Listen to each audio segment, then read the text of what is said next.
Good evening, everybody, and thank you for joining us today in Dasra's Against All Odds webinar that we are specifically dedicating to the non-FCRA certified organizations working on the last mile with some of India's most vulnerable communities. As the second wave hit the country and all official response systems began to buckle under the pressure, India saw the emergence of what can be called a responsible citizens network. And this network was largely fronted by nonprofit organizations working closely with some of India's most vulnerable communities. When burning fires is all the media was covering and lockdowns were levied across the country, these organizations and their teams demonstrated the spirit of risk-taking for the greater good and brought their lives, their skills, and their networks to ensure survival and relief for the communities they were serving. It is to honor and support the efforts of these nonprofits that Dasra launched its Back the Frontline initiative, an initiative that wants to channel 10 million US dollars worth of flexible COVID relief funding to support 100 local nonprofits on the front lines. And with the support of like-minded partners, we are already 60% through this journey. As we began our search for these credible community-rooted organizations, almost 80% of our lists, and this was a list of about 800 organizations sourced from a whole bunch of diverse sources, 80% of this list was of FCRA certified organizations. It almost felt like credible had become synonymous with FCRA certified. And it took us many conversations to actually unearth the non-FCRA organizations that had been closely working with marginalized communities for decades across the country, but were just not as visible or as circulated in these recommendations. Given the latest FCRA amendment that does not allow on-granting of funds to non-FCRA organizations, basically means that these local nonprofits completely rely on domestic funding, both to sustain and grow their work with the communities that not only need to survive the pandemic, but also undertake the uphill battle to recreate their lives post it. And here is why domestic funders who really care about the last mile should come forward to support these community-rooted organizations. For instance, how many of us know who are the denotified tribes in India? How many of us know that there are almost 200 distinct groups within this community, capturing a population of almost 15 to 16 crore individuals? And how many of us understand the idiosyncrasies of these communities to understand their unique challenges, their life, their livelihoods, and adequately respond to them in a time of crisis? Not many of us, it is safe to assume, because these groups are not really covered as much in mainstream conversations. It is this critical gap that the locally rooted organizations, the community rooted organizations that we are talking of and bringing to you today, help us bridge, especially if we really want to reach where the need is highest. My first guest today, in fact, represents one such organization. Deepa Pawar, can I invite you to speak to us? Deepa is the founder, director of Anubhuti Trust that works closely with nomadic and denotified tribes in Maharashtra, with an emphasis on developing grassroots youth and women leaders for social change. Deepa, thank you for joining us. And I just wanted to, give you the floor with a certain question. Just help us understand the unique demographic that you work for and what was their need, when COVID struck, और कैसे अनुभूति trust ने, उस need को address किया, उसे समझा? Yes. Thank you so much यहाँ हम बात करने के लिए और नोमैडिक ट्राइब को समझने के लिए एक मंच उपलब्ध करवाने के लिए सबको नमस्ते और गुड इवनिंग। मैं दीपा पवार हूँ और मेरी खुद कम्युनिटी की आइडेंटिटी जो है वो नोमैडिक ट्राइब से है। तो मुझे लगता है कि सबसे पहले तो मुझे वो अंडरस्टैंडिंग की वजह से कनेक्शन करना काफी आसान गया। नोमैडिक ट्राइब ये जो शब्द है ये कई बार हम में से कई लोग नहीं समझ पाते हैं। ऐसे कई सारे कम्युनिटीज जो हमारे रोजमर्रा की जिंदगी में हमें कभी एंटरटेनमेंट देते हैं, कभी सर्विसेज देते हैं, कभी स्किल मुहैया करवाते हैं और हमारे इर्द गिर्द होते हैं, लेकिन कई बार वो नजरअंदाज भी हो सकते हैं। जैसे मैं अगर आपको याद दिलाऊं कि जो बचपन से हमने बंदरों का खेल देखने वाला कम्युनिटी देखा है, सांप का खेल देखने वाला कम्युनिटी देखा है, कभी हमारे घर में पुराने कपड़े लेने को आती हुई वो दीदी देखी है, और कपड़ों के बदले में हमें कुछ बर्तन देके जाती है। भालू के बाल बेचने वाली कम्युनिटी, बेलों को घुमा के, भगवान की प्रतिमाओं को घुमा के, उसको प्रतिमाओं को सिंबॉलिक करके उसके ऊपर अपनी उपजीविका चलाने वाली कम्युनिटी। ऐसे कई सारे नोमैडिक ट्राइब जो है वो भारत के अंदर मौजूद है, और एक बड़ा पॉपुलेशन भारत के अंदर रखते हैं। लेकिन ये कम्युनिटी जो है वो हिस्टोरिकली भी मार्जिनलाइज्ड है। अगर मैं बहुत इन शॉर्ट कहूँ तो भारत के लिए बहुत ही बेहतरीन कंट्रीब्यूशन देने वाली कम्युनिटी, जो अंग्रेजों के नजर में आती है और अंग्रेज का शासन इनको क्रिमिनलाइज्ड कर देता है।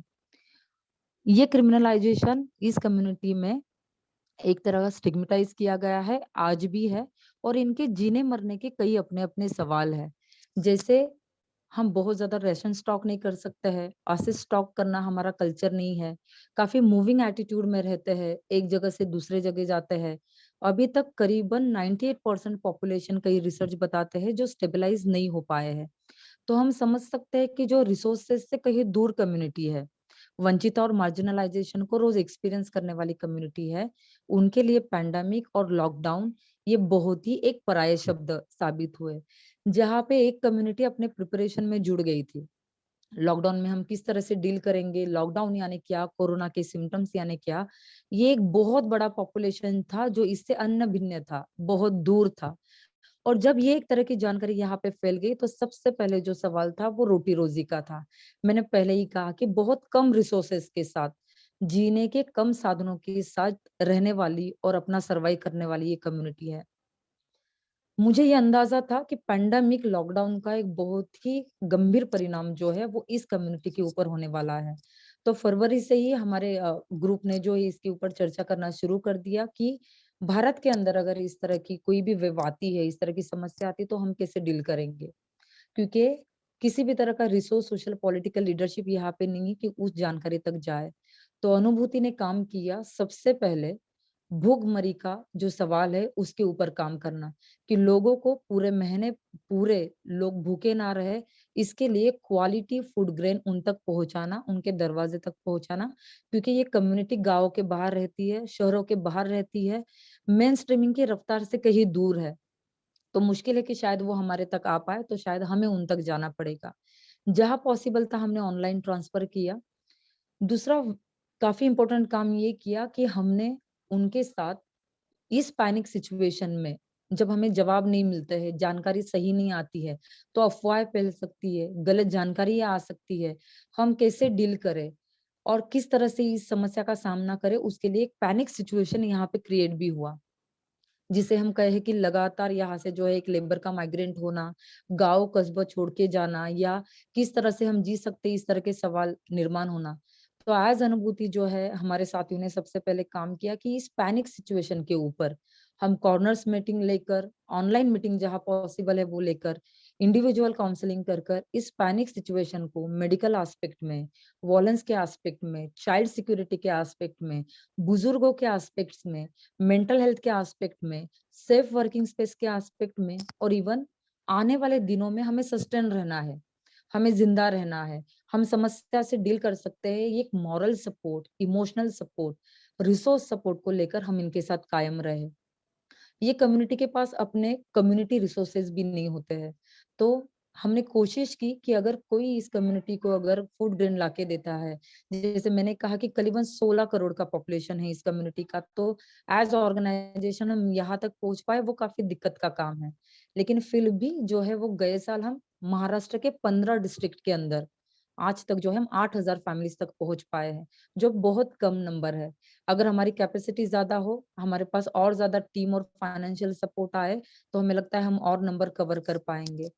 दूसरा जो है कि इनकी जो बातें हैं वो गवर्नमेंट एस्पेक्ट के साथ गवर्नमेंट तक रूबरू करवाना, उनके कम्युनिकेशन में लाना, और लोकल गवर्नमेंट के साथ भी इनको जोड़ देना। जैसे कई लोग अटके पड़े हैं, लेबर को रिसोर्सेस नहीं मिल रहे हैं, कई वायलेंस के केसेस है, चाइल्ड मैरिजेस के केसेस है, तो हर स्टेप में जो है उनकी क्रिटिकल सिचुएशन में उनके साथ खड़ा रहना। कम्युनिटी किचन के लिए लगने वाले सारे रिसोर्सेस जो है हमने थाने के करीबन 5 कम्युनिटीज के अंदर डिस्ट्रीब्यूट किए कि अगर उनके पास राशन किट आता है तो वो कम्युनिटी सेल्फ रेजिलियंस रहे और अपना खाना वो खुद पका के खाए, एक तरह का डिसेबिलिटी वो ना महसूस करे। उनको रिसोर्स मोबिलाइजेशन क्या है, कम्युनिटी मैपिंग क्या है, ये सारी चीजें हमने ड्यूरिंग पैंडेमिक सिखाई है। थोड़ा स्ट्रगल का था क्योंकि जब पैंडेमिक शुरू हुआ, मैं न्यू मदर थी, मेरा बेबी ही 2 महीने का था और मेरे लिए भी ये काफी डील करना जो था एक तरह का अपना मेंटल मोटिवेशन बढ़ाना था, क्योंकि हमने कई तरह के अलग अलग केसेस हैंडल किए हैं जो कभी कभी इंसान करके हम भी वहां पे एक तरह के कोलैप्स हो सकते हैं कि हम कैसे डील करें। तो ये सारे सिचुएशन के अंदर कम्युनिटी रेजिलियंस उनको बताना कि मेंटल हेल्थ हो, जेंडर हो, कम्युनिटी मैपिंग हो, रिसोर्स मोबिलाइजेशन हो, डेटा कलेक्शन हो। जैसे अगर मैं सिंपल एग्जांपल दूं कि कई बार राशन किट मिलते भी है, लेकिन फंडर को हमें लिस्ट देनी पड़ती है, तो एक रात में हजार हजार लोगों के नाम टाइप करने पड़ते हैं। तो इस तरह का वॉलंटियर मोबिलाइज हो और कम्युनिटी लीडरशिप के साथ हो, ये सारी चीजें ड्यूरिंग पैंडेमिक हमने की। तो मेंटल हेल्थ को लेकर उनको सपोर्ट करना हो, ration kit, online transfer, counselling, disaster management and community kitchen का काम हो। और ड्यूरिंग जो उनके कम्युनिटी को तकलीफ देने वाले मुद्दे हैं, उनके लिए एक पॉजिटिव लीडरशिप तैयार करना। मैं ऐसे मानती हूँ, हमारा ऑर्गेनाइजेशन ऐसे मानता है कि सिर्फ मदद करने से सवाल सुलझ नहीं सकते हैं। तो जब हम मदद करने जाते हैं, जब हम रिलीफ करने जाते हैं, वो हमारे संगठन बांधने का, हमारा ऑर्गेनाइजेशन बिल्डिंग का सबसे महत्वपूर्ण अंग होता है कि हमें अभी से कोशिश करनी चाहिए इस तरह की कि अगर हमारे पास आगे जाकर इसी तरह की कोई समस्या आए तो फिर से हमें जीरो से शुरुआत ना करनी पड़े। हमारे पास उस तरह के ऑर्गेनाइजेशन हो, उस तरह के वॉलंटियर हो, उस तरह के कम्युनिटी इंचार्ज हो, उस तरह का सारा डेटा हो। आप यकीन नहीं मानेंगे, अनुभूति पैंडेमिक के पहले बस एक ही डिस्ट्रिक्ट में काम कर रही थी और ड्यूरिंग पैंडेमिक हमने 15 डिस्ट्रिक्ट में काम किया है, जो बिल्कुल पॉसिबल इसीलिए हुआ है क्योंकि कम्युनिटी ऑर्गेनाइजेशंस हमारे साथ थे जी जी। और उसी के लिए जो है वो काम करना मुमकिन हुआ है। Thank you Deepa, very insightful. आपको कोई सवाल हो दीपा से, आप प्लीज उसे टाइप करते रहिए चैट बॉक्स में। We will be taking questions a little bit later. Deepa, आपने हमें एक ऐसी कम्युनिटी के बारे में बताया जो हम जिन्हें जानते नहीं, पहचान नहीं सकते, देखें भी तो। अब इसके बाद शायद हमें थोड़ी बहुत पहचान हो जाए आपके समझाने के बाद। But my next speaker is working for a community that all of us think we understand, right? So Sonal actually is founder director of Protsahan India Foundation, right? An organization that is working on child protection and on encouraging young adolescent girls from difficult backgrounds who survived violence and abuse, and helping them reach their full potential through education and other services.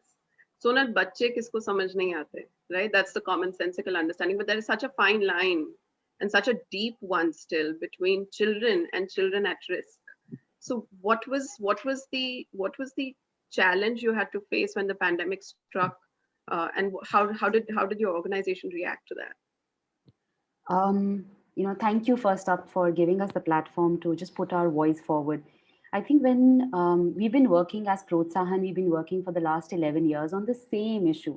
But what really happened COVID के दौरान ये हुआ कि जो same issues थे वो तो कम से कम 5 times या 6 times escalate हुए ही साथ बच्चों की vulnerability के a lot of new issues came up. We saw that children, so when people were dying or succumbing due to COVID, it was not just people dying. There were women who were getting widowed. There were children, and like children and children who were losing their mothers and fathers. And this was, in addition to the child marriages, in addition to thwarting child, child trafficking, child sexual abuse, जिस पे हमारा core focus रहा है पिछले 11 साल से, इसमें 2-3 और vulnerabilities और बहुत बड़े scale पे वो vulnerabilities बढ़ती चली गई. And something that I think I agree with Deepa completely, कि हमारा भी जो काम है वो कोविड से पहले कुछ 28-27 स्लम्स में था दिल्ली के, लेकिन कोविड के दौरान ये कम से कम 56 स्लम्स में, 56 स्लम्स में हमने मतलब अपनी सर्विसेज को बढ़ाया है. और इसलिए नहीं बढ़ाया है क्योंकि हमें ज़बरदस्ती का स्केल लाना है ऑर्गेनाइजेशन में और कोविड की वजह से स्केल आ रहा है, but इसलिए क्योंकि we realized that it became even more important to connect those people, you know, link them up with the local anganwadi service. अगर आप जभी भी, you know, एक चीज है कि हम राशन किट्स जो एक emergency immediate need response होता है, relief response होता है, वो हमने जहाँ तक पॉसिबल था, you know, directly, indirectly, in kind, partnerships, wherever possible, however possible, लोगों को खाना खिलाया, you know, partnering with the Swiggys and Zomatos of the world, वो सब किया. लेकिन we also realise, you know, within 10 days 15 days, और आज से पहले हमने कभी डिजास्टर रिलीफ का काम नहीं किया, right? And this is not just Protsahan example, I am sure so many different organisations have the same understanding. पर इस टाइम वी ऑल्सो सॉ कि वही बच्ची जो घर में थी या जो लॉकडाउन के दौरान घर में कैद हो गई थी, when we did a little survey, this was also the time when we realised that data collection and insights, हमारे 10 साल के जो काम के इनसाइट्स थे, we were able to share them with the local government, with the state governments, with the government at the center, with other bigger organizations who were working with children in the education space for that matter, and give them an entire child rights perspective. बहुत बहुत बहुत सारी organizations हैं जो बच्चों के साथ काम करती हैं, but they are very specific on only looking at education as a vertical, or healthcare as a vertical, or XYZ as a vertical. And we came in and we said, hey, you know, unless we are looking at a child rights or a child protection space, education can only do as much. You have to be able to check in and call in and, you know, ask a child, is she safe, is she okay, or is he okay at home? So जब हमने 400 सवा 400 young adolescent girls 8 से 18 की age bracket में उनसे बात करी, this is not just in our direct slums, this was in very very vulnerable communities in Jharkhand, Chhattisgarh, Delhi, Punjab, Himachal, etc. We found out that out of the 416 plus girls we spoke to, and it was a very very qualitative study, we didn't want to just, you know, build on numbers and statistics क्योंकि वो बहुत सारे anyway आ रहे थे. We wanted to really put the voice of the adolescent girl forward. और उन 416 plus girls में से 13% girls only, they mentioned that they have faced incest during the first and the second wave of the pandemic. तो अगर 400 plus girls में से you know 13% बोल रही हैं that they have faced incest, we are looking at a number of already 54 56 girls out of this 400 plus girls, and this was just a representative sample. Then looking into, you know, also going all out and saying there was this very massive narrative that media was constantly building, that COVID orphans, you know, it just took everybody by storm. We saw, you know, even till date we get responses saying we only want to support COVID orphans. So also, you know, apart from the direct work on the ground जहाँ पे हमने grief trauma counseling की बात करी, we partnered with journalists because we know that Protsahan's voice can only reach as much, right? But when you bring the media and the government together, your voice just reaches at altogether another different level. So how do you have conversations around death, loss, grief with a child who's now entering a shelter home? So हमने shelter homes के साथ direct काम जो Delhi, Odisha, Bengal etcetera में किया, capacity building करी child line 10-9-8 के front line workers की, यूनिसेफ के साथ बहुत सारा काम किया. But then instead of us, because we don't want to scale up as, you know, 200 offices in 200 different locations of Protsahan, the idea is to really scale up the idea of the child protection system and understanding and bring it to an ecosystem level. So अगर एक NGO है या एक बहुत बड़ी organization है जो सिर्फ education पे काम करती है, how do you bring them into the child rights framework of looking at things? So we started doing a lot of that, and also somewhere we're very, I'm happy to say that, you know, in a lot of spaces, in spaces more than one, we were able to change this very हमने media को खुद बोला कि ये भाई जो आप कर रहे हो, it's a massive confirmation bias that you're coming up with. Yes, children are losing parents. Yes, you know, there are you know, children who are losing both parents. But the minute you know, put terms like COVID orphans, the minute you know, say that only COVID orphans is an issue, I think one, it not just it's atrocious, it's also very very stigmatizing. Because वो बच्चा जब तक बड़ा होगा, जब तक services, you know, schemes etcetera access करेगा या करेगी, वो उसको जो एक लेबल है कोविड ऑर्फन का, वो जिंदगी भर नहीं छूटेगा. यू नो, ये लेबलिंग जो हम करते हैं, I think so we started speaking to other organisations, you know, local governments, like I said, child line teams etcetera, and this understanding came in, and we told the media guys that, you know, hey, COVID orphans is an issue, but it's probably 3 to 5% part of the issue. The other 95% part of the issue is when, you know, there's extreme hunger. Jin exact communities की दीपा ने इतने सुंदर से बात करी, वो सारी communities काम ढूंढने के लिए दिल्ली मुंबई आती हैं, राइट? ये सारी जो हमारे जिस कॉन्टेक्स्ट में कम्युनिटीज हैं, ये वो लोग हैं जो से उनका जो मेन ऑक्यूपेशन है वो शरीर बेच के पैसा कमाने का है। जो औरत 30 या 40 साल की ये सेम काम करती थी, आज वो अपनी 12 साल की बच्ची को, जो हमने डॉक्यूमेंट करे केसेस ऑफ ट्रांजैक्शनल सेक्स, कि वो 12 साल की, 8 साल की, 15 साल की बच्ची, she will be given up for a 1 or a 2 hour of sex work, and in exchange of that sex work this kid will bring 2 kg of chawal, 5 kg of atta back home, right? There were cases जहाँ पे हमने देखा कि जिन बच्चों ने who lost both their parents, there was this massive there came a month where everybody was like, hey, shelter home, adoption, making sure institutional care happens.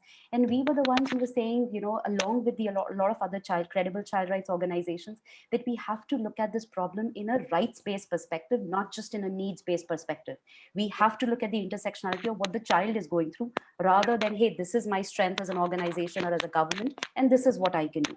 And that's where we went in and said, this problem needs to be looked at ये एक दादी और दादा का case है जो जिन्होंने अपने बहू बेटे को खो दिया, and they have पोता पोती, और this दादी जो बिल्कुल पढ़ी लिखी नहीं है, उसने बोला जब उसके पास लोकल अथॉरिटीज से लोग गए, उसने कहा कि मैं कैसे अपने पोता पोती को अडॉप्शन के लिए दे दूं, ये 2 कमरे का घर उनकी प्रॉपर्टी राइट्स हैं, ये जो बच्चे हैं इनके लिए XYZ स्कीम्स हैं, उनको एक 6 साल से कम बच्ची है उसको आंगनवाड़ी सेंटर से सिस्टम से जोड़ा. So I think looking at all of this, working with all the stakeholders, making sure along with the immediate response, the immediate response should not end up being just a knee-jerk reaction of this 2 months or 5 months. It has to have a long-term sustainable impact. Otherwise, it's not going to do anyone any good. Right, absolutely. Thank you, Sonal. And I think I just want to stress the level of insight and education that needs to be had when we decide to help and support some of these vulnerable communities. It's not just about putting forth the money. It's not just about the word. It's not just about going after what the news tells you. It is a process of building a relationship, of building a nuance, of sensitizing yourself and others who are giving with you when you decide to support some of these communities. And we'll be speaking a little more towards the need for Indian funders to support not only relief, but resilience building, like Sonal said, going forward, especially for the non-FCRA organizations that solely and wholly rely on domestic funding today to continue their work. But I'll move on right now to Abodh. Abodh is the co-founder of Project Potential. He works in Kishanganj, Bihar, to address youth employment and employability in one of the most backward regions of the state, that is home to Dalit, Mahadalit groups and other minorities. Abodh, thank you for joining us. आपकी organization बहुत ही marginalized communities के अंदर एक बहुत ही important मुद्दा इस वक्त address कर रही है, जो कि make or break है country के लिए इस वक्त, which is the whole thing of vaccine hesitancy. आप थोड़ा हमें बताएंगे, I mean, the effort it takes to convince communities जिनके लिए ये almost ये second wave, actually first wave है to some extent. Behavior change, information, nothing came in the last year. Could you speak a little bit to us about how you're dealing with vaccine hesitancy with these communities? जी बिल्कुल बिल्कुल. Thank you Sonvi जी, और मैं दीपा जी and सुनल जी को भी धन्यवाद देना चाहूँगा, क्योंकि बहुत उनकी कहानियाँ, उनके बारे में सुन के भी बहुत प्रेरणा मिली है. और मैं मेरा नाम अबोध है, सबको मैं नमस्कार करना चाहूँगा. और मैं बिहार का ही रहने वाला हूँ. बिहार का एक ज़िला है वैशाली, जहाँ मेरा जन्म हुआ है, और फिर एक ज़िला है किशनगंज, जहाँ पे हम लोग ने अभी संस्था शुरू किया है 2014 में. प्रोजेक्ट पोटेंशियल के नाम से चल रही है संस्था. और जो मेन प्रॉब्लम, अगर मैं बात करूँ कि जिस मेन चीज़ पे हम लोग काम कर रहे हैं यहाँ पे, वो पूरा रूरल ग्रामीण एरिया है. और जहाँ की अगर यूथ की बात करें हम लोग, जब मैं अपने से एग्जांपल लूँगा कि जब मैंने इंटर किया, ग्रेजुएशन किया, तो हमारे हाथ में बस एक डिग्री होती है, लेकिन जो नॉलेज और जो जिससे कि हम कुछ कर पाए, उस तरीके का नॉलेज मिल पाना, जिससे कि हम जॉब ले पाए या कुछ काम कर पाए, ये मिल पाना बहुत ही मुश्किल होता है. और मैं अपने तक ही बात नहीं बोलूँगा, मेरे ऐसे बहुत सैकड़ों फ्रेंड हैं जो इंटर करके, मैट्रिक करके, BA करके पढ़े लिखे हैं, लेकिन कोई भी जॉब उनके पास नहीं है, और नहीं एक मार्गदर्शन है कि वो कुछ आगे कर पाए. तो ये ग्रामीण रूरल यूथ की मैं बात कर रहा हूँ. तो हम लोग ने जब यहाँ पे शुरू किया काम, तो सबसे पहले खुद को सिखाते हुए, आगे बढ़ाते हुए एक ऐसा मंच हम लोग ने क्रिएट किया है जहाँ पे रूरल यूथ खासकर आकर के रह करके एक्सपीरियंशियल तरीके से कम्युनिटी के साथ काम करके, क्योंकि हम ये मानते हैं कि रूरल कम्युनिटी में क्या है, रूरल समुदाय की समस्याएं कोई बाहरी आकर के दूर नहीं कर सकते। उनको दूर करने के लिए, उनको सॉल्व करने के लिए जो लोकल कम्युनिटी है उन्हीं के बीच का कोई सोशल लीडर जब तक मिल करके सारे समुदाय को साथ करके सॉल्व नहीं करते हैं, ये दूर हो पाना मुश्किल है। तो वो जो लोकल सोशल लीडर है उनके अंदर में किस तरीके के स्किल, एटीट्यूड, नॉलेज ये होना चाहिए, ये जरूरी है, जो कि किसी कारण से अनफॉर्चुनेटली जिस तरीके के एजुकेशन सिस्टम से हम लोग पढ़ते हुए आते हैं वो मिल नहीं पाता है। वो जब डिग्री हाथ में आती है उस टाइम में रियलाइज होता है अरे हमने क्या सीखा, क्या पढ़ा, जिससे हमें जॉब मिल सकती है, जिससे हम काम कर सकते हैं, वो नॉलेज तो है ही नहीं। ये रियलाइज होता है जब हम ग्रेजुएट कर जाते हैं तब। तो ऐसे बहुत यूथ है ग्रामीण एरिया में जिनके साथ हमें लगा कि इनको अगर ऐसे स्किल जिनसे ये एक सोशल लीडर के रूप में खुद को भी सस्टेनेबल करे और अपने कम्युनिटी के साथ भी काम करे, वैसे लोगों को एक मंच पे लाकर काम करने की बहुत जरूरत है। तो इसी सोच के साथ हम लोगों ने शुरू किया इसे 2014 में, और धीरे धीरे अभी लगभग हम लोग कहा जाए तो 3000 से भी ज्यादा यूथ के साथ काम कर चुके हैं और उनको अलग अलग जगह पे प्लेटफॉर्म पे ला करके उनकी खुद की सस्टेनेबिलिटी पे और उनके माध्यम से कम्युनिटी में। अभी कोविड का मैं एग्जाम्पल दूंगा। पिछले साल हम लोगों ने जब फर्स्ट वेव कोविड आया और यहाँ पे आप देख रहे थे कि जब जो यहाँ के बहुत लोग ऐसे हैं यूथ, पढ़े लिखे यूथ भी और जो कहते हैं कि जो नहीं पढ़े लिखे हैं, सब बाहर जाके काम करते, दिल्ली, पंजाब, मुंबई में, बिहार के ग्रामीण एरिया से।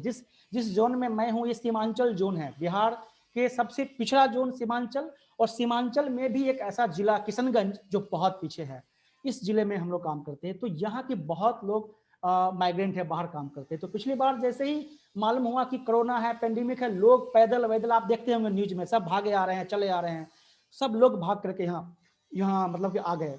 अब यहाँ पे समस्या ये थी उन लोग के साथ काम करने के लिए। आप म्यूट पे हो गए अब। हाँ जी, हाँ सॉरी जी। तो जब वो लोग यहाँ आए तो सबसे बड़ी समस्या, एक तो उनका काम बिल्कुल बंद हो गया। अब यहाँ पे खाने पीने की सबसे बड़ी समस्या थी कि उनको कैसे उनके पास खाने पीने का सामान पहुंचाया जाए। तो हम लोगों ने कैसे जो लोकल फंडर थे, इंडिविजुअल फंडर थे, उनके साथ अप्रोच करके व्यवस्था किया और लगभग 10,000 ऐसे फैमिली को हम लोगों ने राशन के रूप से सपोर्ट किया, जो कि यहाँ के इसी जिले के अलग अलग ब्लॉक के ग्रामीण एरिया में रहते थे। लेकिन उनके साथ सबसे बड़ी दिक्कत थी कि अब देखिए, अगर उन रूरल यूथ के साथ हम काम नहीं कर रहे होते, जिनको हम एज ए सोशल लीडर के रूप में तैयार कर रहे थे, उनके साथ अगर काम नहीं कर रहे होते तो इन 10,000 परिवार तक चीजें पहुंचाना, मदद करना बहुत मुश्किल होता, हम अकेला नहीं पहुंचा पाते। तो ये जो 150 वॉलेंटियर जो लगातार गांव में सीखने सिखाने के पर्पज से हमसे जुड़े हुए थे, ये सोच के कि अब ये संस्था से जुड़ेंगे, सीखेंगे तो हम भी आगे बढ़ेंगे, उनकी मदद से हम लोगों ने इनको लोगों को मदद करना शुरू किया। तो ये कर पाए हम क्योंकि लोकल यूथ हमारे साथ थे, हमने उनके साथ काम करने का एक कमिटमेंट किया था, उनको आगे बढ़ाने का एक आशा जगाया था और मिल करके सीखने सिखाने का माहौल कर रहे थे अलग अलग चीजों पे, थिएटर के माध्यम से, एजुकेशन के माध्यम से, अलग अलग कुछ संस्थाओं के एम्प्लॉयमेंट के माध्यम से। कोशिश यही थी कि ये रूरल यूथ एक जगह एक प्लेटफॉर्म पे आकर के ऐसे स्किल सीखे जिससे वास्तव में वो कुछ काम कर पाए, खुद को सस्टेनेबल बना पाए, ऐसे स्किल सिखाना। तो ये सब करते करते यस सॉरी अबोध, आपने जो जिन यूथ के साथ आप काम कर रहे थे, जब वैक्सीन अवेलेबल होने लगा, तो क्या उनके रिएक्शन थे या क्या उन्होंने चैलेंजेस पोज किया आपको, जिसकी वजह से वो हेजिटेंट थे वैक्सीन लेने के लिए और काम पे वापस जाने के लिए? Right, exactly. तो जब फर्स्ट फेज में ये हेल्प करते हुए हम लोग आए, अभी जब सेकेंड वेव आया तो ये चैलेंज आ गया, क्योंकि इस वक्त सेकेंड वेव तक में लगभग ये था कि कोविड का टीका तो बन गया था और सरकार ने ये कहा कि भाई सबको टीका लेना जरूरी है, लेकिन गांव में एक अलग ही तरीके का माहौल बना हुआ था कि कई लोग बोलते हैं हम कसम खाते हैं कि टीका नहीं लेंगे, एकदम एक लैंग्वेज में लोग बोलते थे, कसम तहत खा लेते थे कि हम टीका नहीं लेंगे। अलग अलग कम्युनिटी में, दलित समुदाय में, महादलित समुदाय में, अनुसूचित जनजाति जो ट्राइबल कम्युनिटी है वहाँ, जो माइनॉरिटी कम्युनिटी, जो मुस्लिम समुदाय के लोग हैं, हर अलग अलग कम्युनिटी में अलग अलग तरीके के जवाब आते थे। हमारे आदिवासी समुदाय में कि हमारे मझिया राम ने हमें कह दिया कि टीका नहीं लेना है तो नहीं लेना, एक आदमी के कहने पे पूरा गांव के लोग मना नहीं लेंगे। तो इन सब लोगों के साथ उनको मोबिलाइज करके टीका लेने के फायदे और जो र्यूमर थे उनको दूर करने के लिए जो अवेयरनेस हमें चलाना पड़ा, वो अभी हम उस लेवल पे काम कर रहे हैं। वो फैमिली हमारे यहाँ हमने देखा कि लोग वैक्सीन लेने के लिए तैयार नहीं है, लेकिन हमने कुछ इनोवेट किया। पहले बात तो टीका के प्रति अवेयरनेस कि टीका क्यों लेना जरूरी है और क्या नहीं हो सकता है कि हम टीका लेंगे तो हम मर जाएंगे, गांव के बहुत लोग मर गए। तो वैसे नॉलेज जो है वो अवेयरनेस का मुद्दा वॉलेंटियर के माध्यम से, रेडियो नाटक के माध्यम से उन तक पहुंचाना। अब लोग थोड़ा सा सहमत हो रहे हैं कि अच्छा टीका हमें लेना है। तो अगर टीका लेंगे तो भाई हम तो मजदूरी करते हैं, खेत में काम करते हैं, टीका लेंगे, बीमार पड़ेंगे, बुखार पड़ेंगे तो मेरे फैमिली को कौन खिलाएगा, सबसे बड़ी समस्या। तो हमने कहा कि ठीक है, अगर आपको लगता है कि आप टीका लेने से आपकी 2 दिन की मजदूरी छूटेगी तो उसके एवज में हम आपको एक राशन किट देंगे ताकि वो 2 दिन का खाना, आप 1 वीक का खाना कम से कम खा पाए। तो लोग अब तैयार हुए कि हाँ राशन से तो होगा। लेकिन अब तीसरा चैलेंज, टीका लेने के लिए हमें 10 किलोमीटर 15 किलोमीटर दूर जाना पड़ेगा, हमारे पास वैसे साधन नहीं है कि हम जा पाए, तो क्या करें।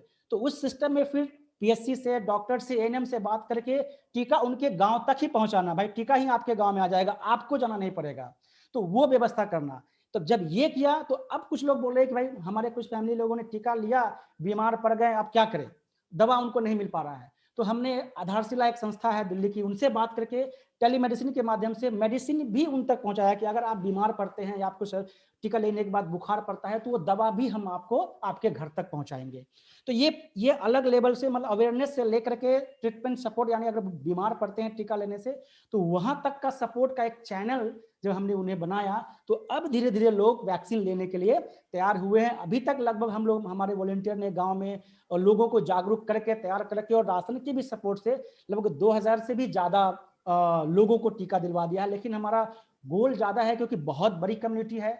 यहाँ के आसपास के अगर बात करें समुदाय में, पूरा किशनगंज में 20 लाख की आबादी है, लेकिन हमने कम से कम सोचा कि 3 ब्लॉक में काम करेंगे जहां 10 लाख की आबादी है। शुरुआत हम अपने ब्लॉक से कर रहे हैं जहां की 4 लाख की आबादी है। तो ऐसे जगह पे जो हमारे वॉलेंटियर हैं वो एक रिसोर्स है, लेकिन उनको हम तभी कम्युनिटी में लगा पाएंगे जब और रिसोर्स, राशन का जो रिसोर्स है वो रिसोर्स मिल पाए, जो मेडिसिन का है, जो ट्रांसपोर्टेशन है, ये सब रिसोर्स अगर हमें नहीं मिल पाएंगे तो हम आगे बढ़ नहीं पाएंगे, स्केल नहीं कर पाएंगे, अलग अलग गांव में नहीं पढ़ पाएंगे, शायद 2000-3000 लोगों तक ही रह पाएंगे। लेकिन लोग बहुत है जिनको टीका दिलाने के लिए अवेयरनेस या राशन सपोर्ट, मेडिसिन सपोर्ट, ये सब देने की जरूरत है। तो ये एक पहल हमने किया है। अब हमें लग रहा है कि इससे लोग मोटिवेट हो रहे हैं, तो इसको बढ़ाने की जरूरत है और हम लोग कंटिन्यू इस पे काम कर रहे हैं। और ऐसा लग रहा है कि अभी टीका एक्सप्रेस, जो मैं कहूंगा कि टीका एक्सप्रेस के नाम से भी सरकार ने एक पहल किया है। एक गाड़ी एक ब्लॉक में है जो जाती है जगह जगह पे, लेकिन शायद एक गाड़ी से काम नहीं चलेगा।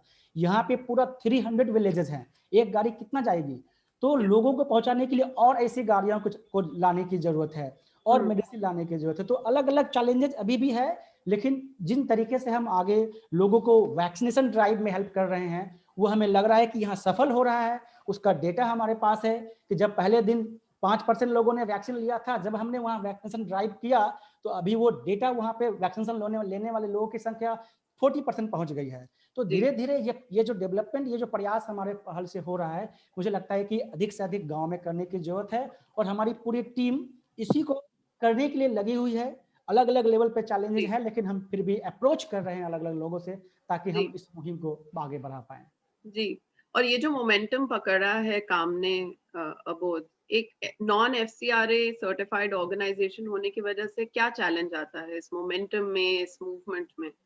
जी जी बिल्कुल। अगर मैं बात करूं कि एक तो विजन, एक गोल हमने सेट किया कि हमें अगर यहाँ के 30,000 फैमिली को मान लीजिए देना है, अभी हम 2000-3000 फैमिली तक अप्रोच कर पा रहे हैं। अभी बहुत ऐसे लोग हैं जो बाहर के हैं, क्योंकि हमारे एक फाउंडर भी बाहर से हैं, उन्होंने एक कुछ नेटवर्क है बाहर का, जो लोग हमें फंड तो देना चाहते हैं लेकिन हमारे पास वो फंड लेने का सिस्टम नहीं है, एफसीआरए का वो प्लेटफॉर्म नहीं है जो हम पैसे ले पाए, तो वो ले नहीं पा रहे हैं और हम एक कम ही जगह पे अभी तक सीमित है। जो हम चाह रहे हैं कि अलग अलग जगह पे जा पाए लेकिन जा नहीं पा रहे हैं। उसमें एक बड़ी बाधा तो कहीं ना कहीं एफसीआरए का ना होना नंबर 1 पे है।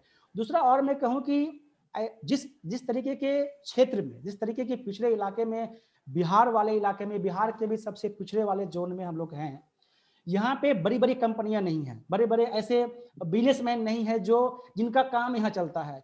तो कई ऐसे लोकल फंडर भी हैं जो मुंबई, दिल्ली और बड़े बड़े टाउन में हैं। उनके तरफ से ये अक्सर आता है कि देखिए बिहार का वो इलाका तो हमारा वर्किंग इलाका नहीं है, वहाँ हमारा काम नहीं चल रहा है, तो हम उस इलाके के लिए फंड नहीं दे सकते हैं क्योंकि वहाँ हमारा काम नहीं चल रहा है। जी। तो FCRA लेवल पे भी चैलेंज है, लेकिन लोकल फंडर लेवल पे भी ये चैलेंज मिलता है कि हमारा वहाँ काम नहीं चल रहा है, लेकिन लोग यहाँ भी है, नीड यहाँ भी है, लाइफ यहाँ भी है, मदद तो हर जगह करने की जरूरत है। तो जो भी प्रयास हम कर पा रहे हैं वो करने की कोशिश कर रहे हैं।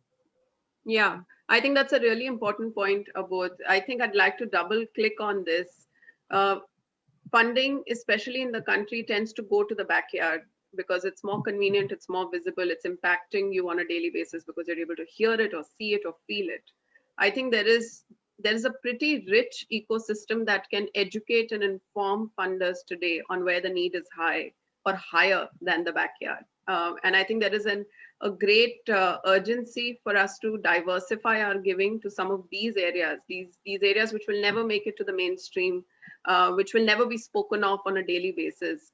So it's a really important point, Abodh, and thank you for bringing it up, especially given that organizations like yourself are not able to take international funding. Often a lot of this experimental giving comes from abroad, but I think we can do better as India and bring some of this experimental giving, this trust-based giving to try out and innovate in the country as well. Deepa, आपकी organisation भी एक non FCRA organisation है, क्या challenge आता है इसकी वजह से?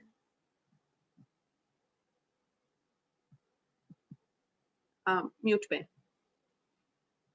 आप म्यूट पे हो दीपा।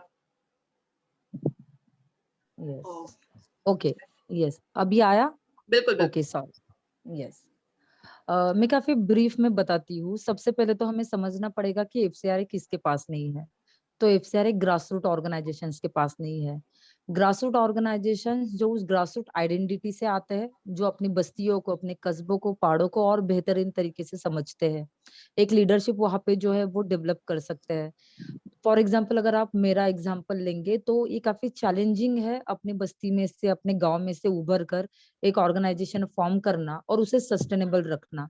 आप एक उदाहरण बन जाते हो कम्युनिटी के लिए। I am the first woman from my community की मैं इस तरह से बात कर रही हूँ, मैं पढ़ रही हूँ, मैं कुछ सामाजिक परिवर्तन के लिए कंट्रीब्यूट कर रही हूँ।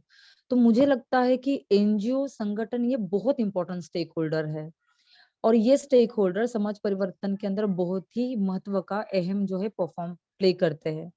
जब अनुभूति ट्रस्ट के पास FCRA नहीं है तो हमें काफी दिक्कत आती है। मतलब नोमैडिक ट्राइब के विषय इतने सुंदर है जो उनके डेवलपमेंट के कई सारे कॉजेस से हम अपील कर सकते हैं, हम फंड ला सकते हैं। पॉपुलेशन इतना बड़ा है कि हम स्केल अप कर सकते हैं, हम बियॉन्ड डिस्ट्रिक्ट जाकर, बियॉन्ड स्टेट जाके काम भी कर सकते हैं।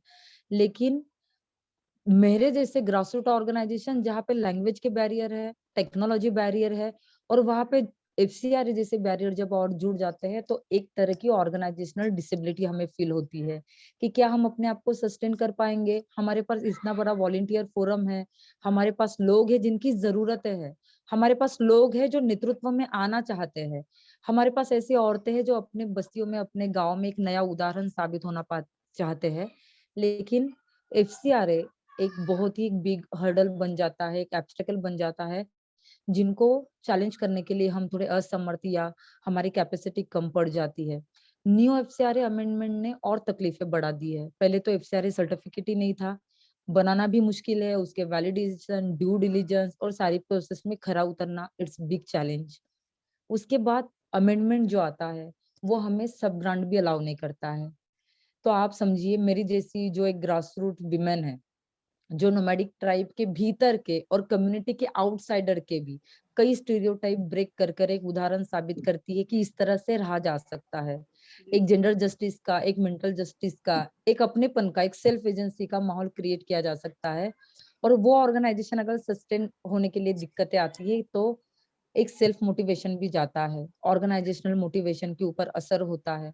तो मुझे लगता है कि ऑर्गेनाइजेशन अनुभूति जैसे जो है वो एक्सपीरियंस से रीच है, वो आउटरीच से भी रीच है, एक्सपीरियंस से, सारी चीजों से रीच है, लेकिन हम फाइनेंशियल सस्टेनेबिलिटी के लिए जो है वो कई बार कमतर साबित होते हैं। तो FCRA yes, big hurdle. Yeah. Thank you, Deepa. Thank you for your candid response. Sonal, what about you? I mean, did you choose to not be an FCRA organization? क्या hurdles हैं?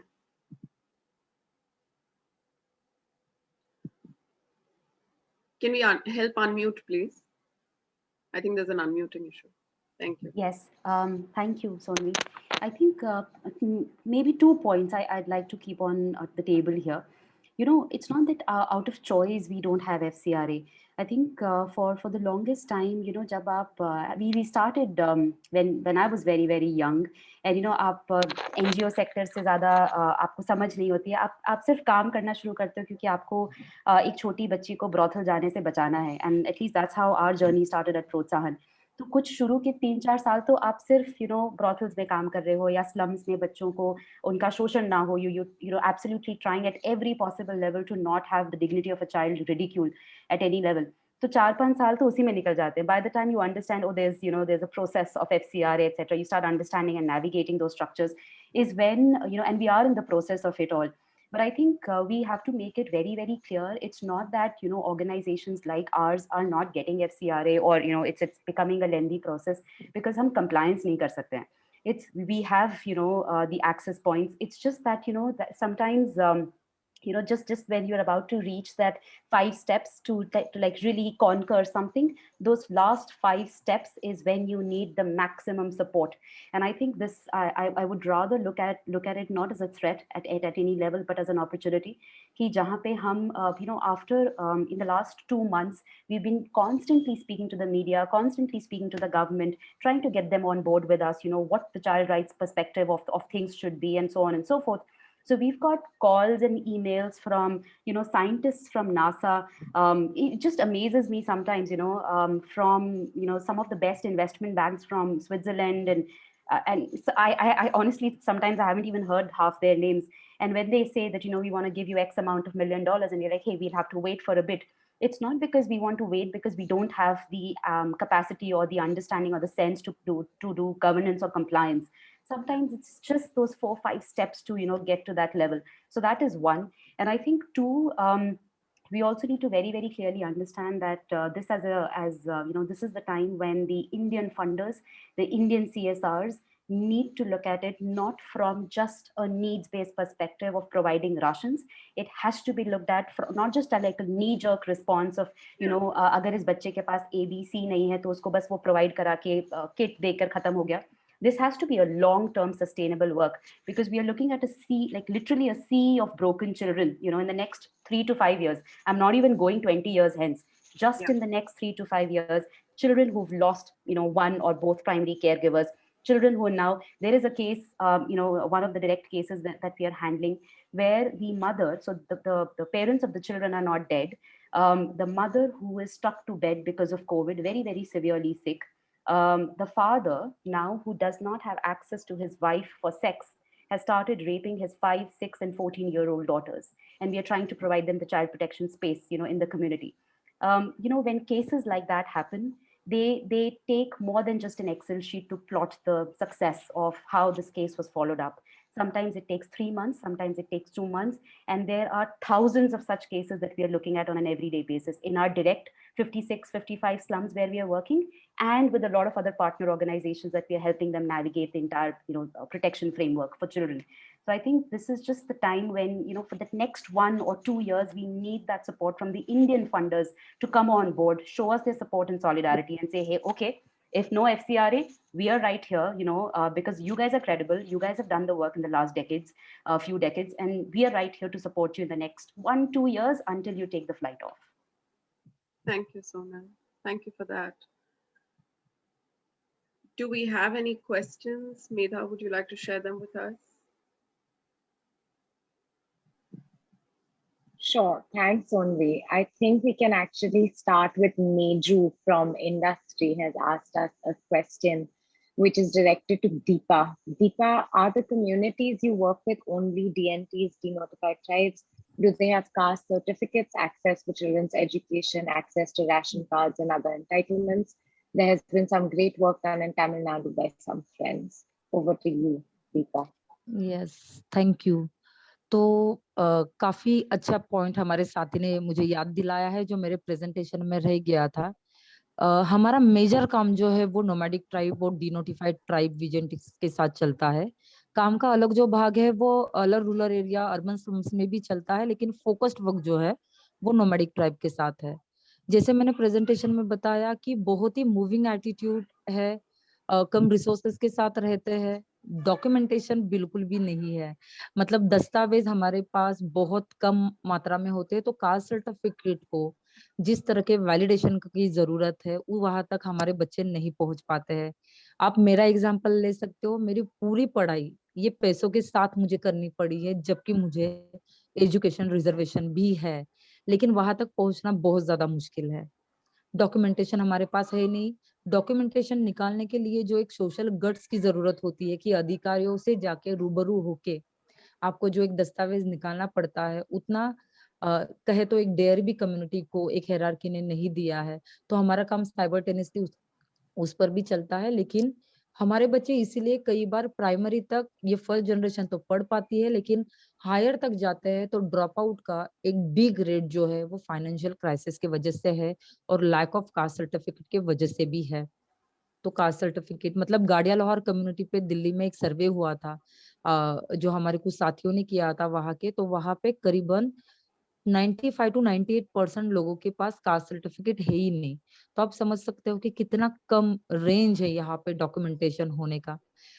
इन कोरोना भी जब शुरुआत में vaccination के लिए आधार card और pan card की मांग की गई या इस तरह की खबरें फैली गई कि इस तरह के डॉक्यूमेंटेशन होने जरूरी है, तो हमारे कम्युनिटी में एक मैसेज चला गया कि आधार कार्ड नहीं है तो वैक्सीनेशन नहीं होगा।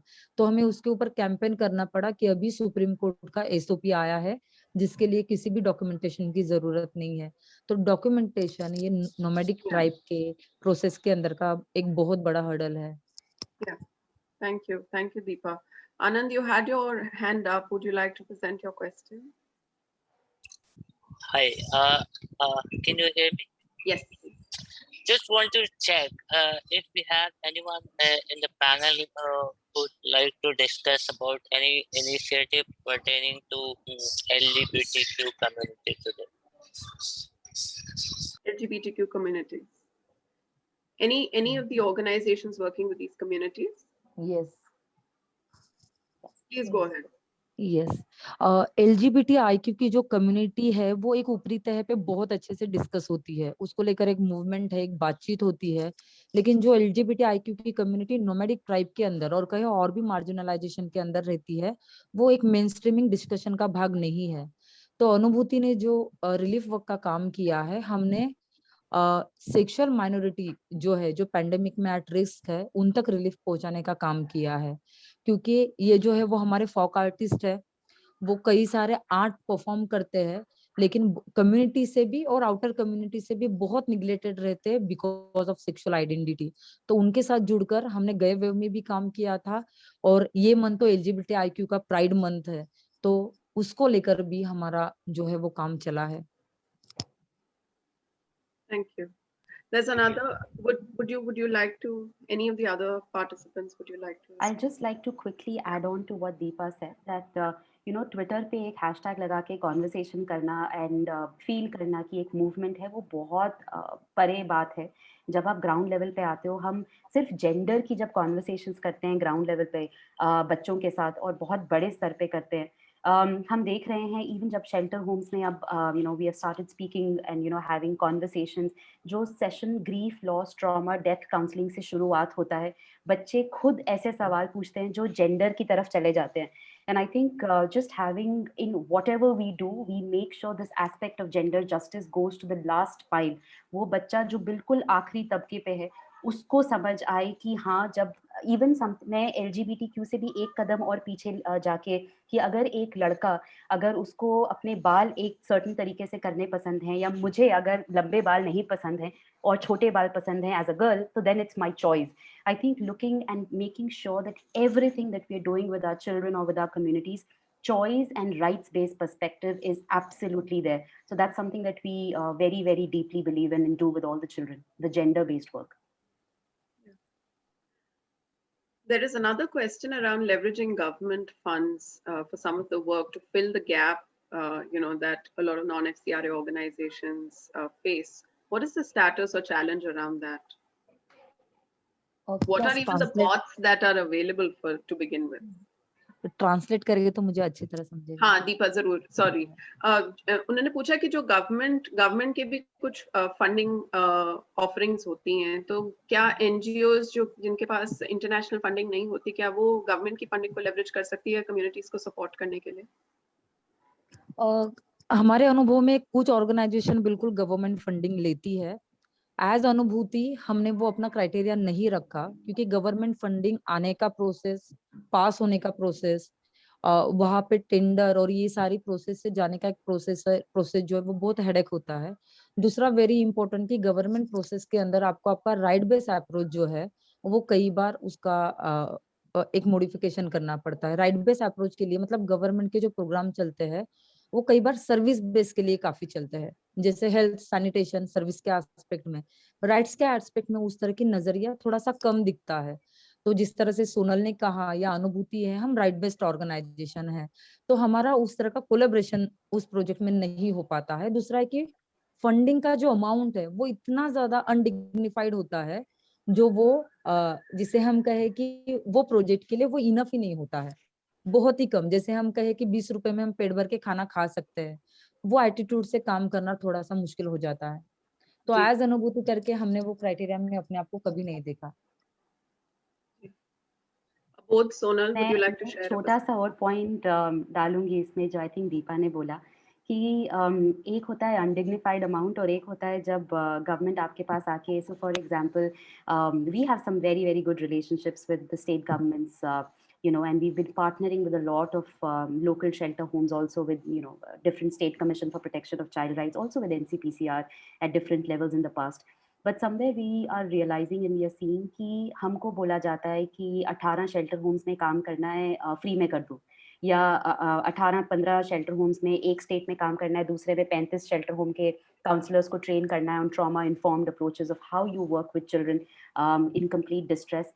तो आप पैसा रेज करो और काम कर दो। सो हमको परहेज नहीं है अब, एटलीस्ट 10 साल के बाद थोड़ा सा पैसा रेज करना हमें समझ आ रहा है कि okay, you know, probably one is when you do your work with a lot of passion and love and dignity, but the other is also documenting all of that work to be made available, you know, in terms of for it to be read and understood. So I think एक है कम पैसा और एक है कि when they only ask you to raise money and work in their spaces. So that does become very challenging, especially if you're in the right space domain of work. Yeah. And both, while you answer this question also, what is the support? I think there are a couple of guests who are asking that question कि funding के अलावा capacity building वगैरह के areas में क्या support है जो organizations को दिया जा सकता है? जी बिल्कुल। मैं थोड़ा पहले एक बार उस पर भी जवाब देना चाहूँगा जो गवर्नमेंट के फंड से जुड़ा हुआ है। तो दीपा जी ने बिल्कुल और सुनील जी ने कहा कि चैलेंज तो गवर्नमेंट फंड का लेने का जो क्राइटेरिया है, जो प्रोसेस है, वो काफ़ी लेंदी है और जटिल है, जो लेने में बहुत टाइम चला जाता है, तो ज़्यादा उस तरफ जाता नहीं है। हमने यहाँ पे देखा किशनगंज में, हम लोगों ने यहाँ के किशनगंज के सदर हॉस्पिटल में, जो कि हम लोग भी गवर्नमेंट के साथ मिलकर काम करते हैं, फंड गवर्नमेंट के पास भी फंड की बहुत, मैंने देखा कि उनके अपने काम के लिए बहुत फंड की दिक्कत होती है। अभी यहाँ के सदर हॉस्पिटल में ऑक्सीजन पाइपलाइन, जहाँ की कोविड वार्ड था, वहाँ पे आपका ऑक्सीजन पाइपलाइन नहीं था। तो हम लोगों ने मिलकर के बात किया कि अगर अभी वहाँ पे नहीं है, केवल इमरजेंसी वार्ड में ही ऑक्सीजन पाइपलाइन सेटअप है और बाकी किसी वार्ड में नहीं है, तो फिर हम लोगों ने मिलकर के गवर्नमेंट के साथ मिलकर के अपने पार्टनर को ला करके पार्टनर के फंड से वहाँ सेटअप करवाया। तो उनके उन जगहों पे जो उनकी फैसिलिटी है, वहाँ पे ऑलरेडी थोड़ी सी फंड की कमी है, जिस कारण से हमें देना पड़ता है। पीपीई किट या टीका एक्सप्रेस एक गाड़ी चल रही है, 2-3 गाड़ी की और जरूरत है। तो कहीं ना कहीं वहाँ गवर्नमेंट के पास हेल्थ को लेकर के फंड की जो कमी होती है, तो संस्थाओं को मिलकर के काम करना पड़ता है उस रिसोर्स को पूरा करने के लिए है, और उनसे फंड लेना तो अपने आप में जटिलताएं हैं ही। तो उस लेवल पे तो काम कर ही करे। जैसा कि आपने कहा कि जो कैपेसिटी बिल्डिंग को लेकर के जो बात करते हैं ना, तो वो भी चैलेंज है, क्योंकि हम लोग एक चीज क्या मानते हैं कि यहाँ पे अगर हम रूरल यूथ की कैपेसिटी को बिल्डिंग करना चाहते हैं, तो नॉलेज का एक्सचेंज करना होगा। ऐसे लोग जो मतलब कि जो बाहर है, जो अर्बन इलाके में है, जिनकी पढ़ाई थोड़ा अलग लेवल पे, ज्यादा टेक्नोलॉजी से जुड़ा हुआ, ज्यादा जो बोलते हैं 21st सेंचुरी स्किल से जुड़ा हुआ है, वैसे नॉलेज को अगर हम ग्रामीण यूथ के साथ कोलैबोरेट करना चाहते हैं, लाना चाहते हैं, तो उसके लिए एक अलग ही इकोसिस्टम बनाना पड़ेगा। वैसे ट्रेनर्स को, वैसे फंडर्स को इस एरिया में लाना बहुत बड़ा चैलेंज होता है, क्योंकि उसके लिए भी फंड मिलना बहुत मुश्किल होता है। वो लोग ज्यादातर ऐसी चीजों के लिए फंड देते हैं जिससे डायरेक्ट लोगों को थोड़ा डायरेक्ट बेनिफिट हो जाए, लेकिन जिससे स्किल डेवलप हो रहा है, जिसका फायदा शायद लॉन्ग टर्म के बाद होगा, 6 महीने 1 साल के बाद उस यूथ को होगा, वैसे चीजों के लिए, कैपेसिटी बिल्डिंग के लिए भी फंडर्स जो है, ऐसे फंडर्स जो है लोकल फंडर्स, उसके लिए भी फंड उतना देने के लिए तैयार नहीं होते हैं जो डायरेक्ट बेनिफिट्स है उसके लिए तैयार होते हैं। तो अगर कैपेसिटी बिल्डिंग के लिए अगर फंड मिल पाए तो बिल्कुल लॉन्ग टर्म में इसके बड़े फायदे हम दिखा सकते हैं, जो कि हो सकता है। Just parting thoughts, one last sentence from all of you on what 5 years down the line, given जो आपने इन 2 सालों में देखा है, जो काम किया है और जो आप आगे करना चाहते हैं, what will be your measure of success? Please make it as real to what you feel and what your communities feel as possible, because this is educational for everyone who's listening. क्या वो मूल measure of success है, which will really tell you कि 5 सालों में हमने जो काम किया, ये communities वापस अपने पैरों पे खड़ी हो गई। जी, तो हाँ, मैं शुरू करूँ? बिल्कुल अबू, बिल्कुल। ओके, ठीक है। तो चूंकि अगर बात करें कि जिन लास्ट 5 सालों में जो हम लोगों ने काम किया, देखिए किसी भी कम्युनिटी के साथ काम करने के लिए सबसे बड़ा एक चीज जो होता है कम्युनिटी के साथ रिश्ता, एक विश्वास, तो वो बिल्डअप सबसे पहले करना जरूरी होता है कि हम आपके साथ आपके लिए कुछ कर सकते हैं। अगर उनके साथ ये, क्योंकि संस्थाएं बहुत होती है जो आए 2 महीने के लिए, 6 महीने के लिए, 1 साल के लिए कुछ काम किया, कुछ प्रोजेक्ट किया और चली गई। हम लोगों ने कहा कि नहीं, हम इस चीज के लिए नहीं आए हैं, क्योंकि हमने इसी ब्लॉक में संस्था के माध्यम से कुछ लैंड खरीद के एक यूथ के लिए, यूथ डेवलपमेंट के लिए एक ट्रेनिंग हॉल बनाने का काम कर रहे हैं। तो इससे, जिसका नाम हमने अर्थशाला रखा है, तो अर्थशाला के नाम से यूथ डेवलपमेंट के लिए एक ट्रेनिंग हॉल बन रहा है। 100 यूथ एक साथ वहां रह करके उनके लाइफ से जुड़े हुए ट्रेनिंग ले सकते हैं।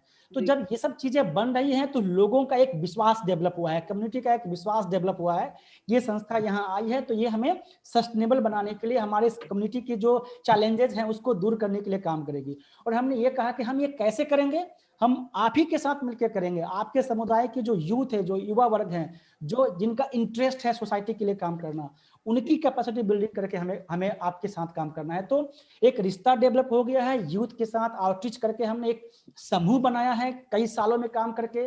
अब जो जरूरत है आगे आने वाले 5 सालों में काम करने के लिए, वो जरूरी है कि इनकी कैपेसिटी बिल्डिंग करके एक ऐसे नेटवर्क से इनको जोड़ना जहां जो रिसोर्स इनको चाहिए अपनी कम्युनिटी को आगे बढ़ाने के लिए वो उनको मिले। अगर वो नहीं मिल पाएगा तो शायद फिर बड़ी मुश्किल होगी। जो सपना हम देख रहे हैं कि एक 10 साल में ये एक गांव एक सस्टेनेबल इस रूप से डेवलप हो जाए कि लोग यहाँ की चुनौतियों का सामना स्वयं कर रहे हैं, क्योंकि समुदाय है तो चुनौतियां होती रहेगी। हम एक बार में एक ही चुनौती को सॉल्व कर सकते हैं, लेकिन अगर प्रॉब्लम सॉल्वर को ही गांव में तैयार कर दिया तो आगे चल के जो भी चैलेंजेस आते रहेंगे लोग उसको सॉल्व करते रहेंगे। आत्मनिर्भरता, absolutely. Thank you. Sonal, Deepa. Yes, मैं काफी ब्रीफ में बताती हूँ कि कुछ आज से 10-11 साल पहले मैं अपने बड़े जेठ जी के सामने चेयर पे बैठी थी और हमारे घर के, हमारी बड़ी जो जेठानी थी, उन्होंने मुझे काफी इंसल्टिंग टोन में कहा कि आप आपके जेठ जी के सामने चेयर पे नहीं बैठ सकते हैं, आप आपके घर के बड़े मर्दों के सामने चेयर पे नहीं बैठ सकते हैं, ये हरकत हमें फिर से नहीं दिखनी चाहिए। आज मैं जब 2021 में अपनी बात करती हूँ, तब आज मेरे कम्युनिटी के मर्द उनके साथ मुझे खुद शेयर देते हैं। ये बात किसी बड़प्पन की नहीं है, लेकिन ये बात है विमेन एजेंसी की, ये बात है एक जेंडर जस्टिस सोसाइटी की। अनुभूति जिस यूथ के साथ काम करता है, जिससे अबोध ने रिलेशन की बात कही, मुझे अपने काम में विचारधारा काफी इंपॉर्टेंट है। Ideology is very important. आपकी विचारधारा क्या है? क्या वो लिंग न्याय प्रदान करती है? क्या वो मानवीय मूल्यों को अप्रिशिएट करती है? क्या वो आपस में अपनापन और भाईचारे को प्रदान करते हुए घृणा और नफरत को परहेज करती है? तो आज हमारे साथ ऐसे कई सारे लोग हैं जो बराबरी के लिए कमिटेड है, एक डेमोक्रेटिक अप्रोच के लिए हमारे साथ है। तो मुझे लगता है वो मेरा अचीवमेंट है कि एज ऑर्गेनाइजेशन, एज साथी, कि आज हम बराबरी के एक सफर में साथ में है। Yeah, absolutely. Thank you. Sonal, 30 seconds. Okay, you always give me just 30 seconds. Sorry. Okay, so no. I think प्रोत्साहन का बस ये सपना है कि कोलैबोरेटिव जो चाइल्ड राइट्स का कोलैबोरेटिव हम एस्टैब्लिश कर रहे हैं बहुत बहुत बहुत बड़े स्तर पे, उसके लिए हमें 200 ऑफिस 200 डिफरेंट लोकेशंस में खोलने की जरूरत नहीं है, इच्छा भी नहीं है।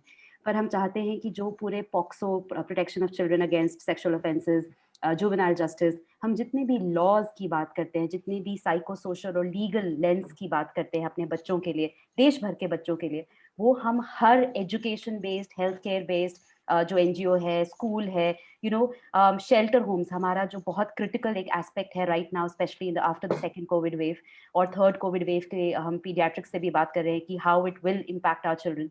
We are looking at reaching about 200 shelter homes across the country, and a lot of different NGOs who don't work in a rights-based space, but to convert them into a rights-based understanding of things. That's the idea, where every child has a healing space. Every child has a space की वो किसी भी प्रकार की violence, vulnerability या abuse से अगर गुजरा है या गुजरी है, तो उस बच्चे को अधिकार है वो सेफ हीलिंग का, जो हम कोशिश कर रहे हैं अपने हार्ट अप्रोच के थ्रू, जिसमें हम HEART, healing education art recovery from trauma, childhood trauma and technology, कि इस हार्ट अप्रोच से हम हर वो बच्चे को हीलिंग स्पेस दे पाएं through a collaborative of rights based understanding, जो at least 200 shelter homes to begin with वहां से शुरू हो. Thank you so much. Thank you so much. I'm sorry we ran out of time, but I think just a few parting thoughts. For all those whose questions weren't answered, please reach out to us. And we would love to initiate a conversation one-to-one between you and these organizations, these leaders, and many more that Back the Frontline is supporting at this point in time. I think just 3 or 4 takeaways from my end. The pandemic is far from over, even though the media has stopped covering and offering death tolls on a panic basis. Given the pandemic, our poverty reduction trends have reversed already, and India is on its way to being home to 75% of the world's new poor, along with one more country. Given this scenario, and given what you have just heard and seen, there are organizations that have roots in the community, that are trusted by these communities with their development, that are participants and partners in the community's journey out of poverty. They have vision, they have institution support, and they can really do justice to the agenda that these communities set out for themselves. Why would we not trust them? And why would they need a foreign seal of approval before we can give funding to them is a question that the Indian funding segment and our domestic partners need to ask ourselves. So this is a call to action. Dasra is going to rise to the occasion just like these NGOs did, and we are going to try our best to offer the support we can to the non-FCRA organizations serving India's most vulnerable. We hope you will join us in this journey, and please write to us after this initiative as well. Thank you so much for your time. Thank you. Thank you very much.